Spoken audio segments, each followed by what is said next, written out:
പലസ്തീനെ സ്വതന്ത്ര രാഷ്ട്രമായി അംഗീകരിച്ച് ഫ്രാൻസിന്റെ ഔദ്യോഗിക പ്രഖ്യാപനം. ഐക്യരാഷ്ട്രസഭയിൽ നടന്ന ഉച്ചകോടിയിലാണ് ഫ്രഞ്ച് പ്രസിഡന്റ് ഇമ്മാനുവൽ മാക്രോൺ പ്രഖ്യാപനം നടത്തിയത്. ഇസ്രായേലിനെ സമാധാനത്തോടെ ജീവിക്കാൻ കഴിയുന്നതിനുള്ള ഏക പരിഹാരം പലസ്തീൻ രാഷ്ട്രത്തിന്റെ അംഗീകാരമാണെന്നും പലസ്തീനെ അംഗീകരിക്കുന്നത് ഹമാസിനെ തിരിച്ചടിയാണെന്നും പ്രഖ്യാപനത്തിന് പിന്നാലെ മാക്രോൺ പറഞ്ഞു. ന്യൂയോർക്കിൽ നടന്ന ദ്വിരാഷ്ട്ര പരിഹാര ഉച്ചകോടിയിലായിരുന്നു മാക്രോണിന്റെ നിർണായക പ്രഖ്യാപനവും പ്രസംഗവും. ഇസ്രായേലും പാലസ്തീനും സമാധാനത്തിലും സുരക്ഷയിലും ഒരുമിച്ച് ജീവിക്കുന്ന ഒരു ദ്വിരാഷ്ട്ര പരിഹാരത്തിനുള്ള സാധ്യത നിലനിർത്താൻ തങ്ങളാലാവുന്നതെല്ലാം ചെയ്യും.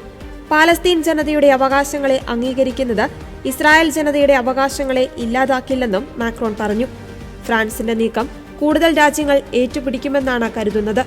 ഇസ്രായേലിന്റെ സഖ്യകക്ഷിയായ ജർമ്മനിയും ഇറ്റലിയും വൈകാതെ പ്രഖ്യാപനം നടത്തിയേക്കുമെന്ന സൂചനയും പുറത്തുവരുന്നുണ്ട്.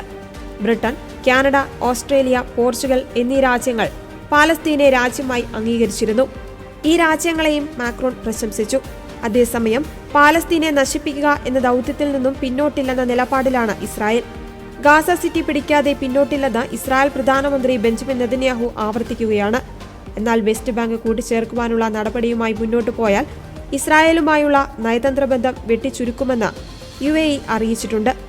ഹമാസിനെ ഇല്ലാതാക്കുമെന്നും ലക്ഷ്യം നേടുമെന്നും നെതന്യാഹു കഴിഞ്ഞ ദിവസവും പറഞ്ഞിരുന്നു. ബന്ദികളെ മോചിപ്പിച്ച് തിരികെ എത്തിക്കും. ഗാസ ഇസ്രായേലിന് ഭീഷണിയാകില്ലെന്ന് ഉറപ്പാക്കുമെന്നും നെതന്യാഹു പറഞ്ഞിരുന്നു.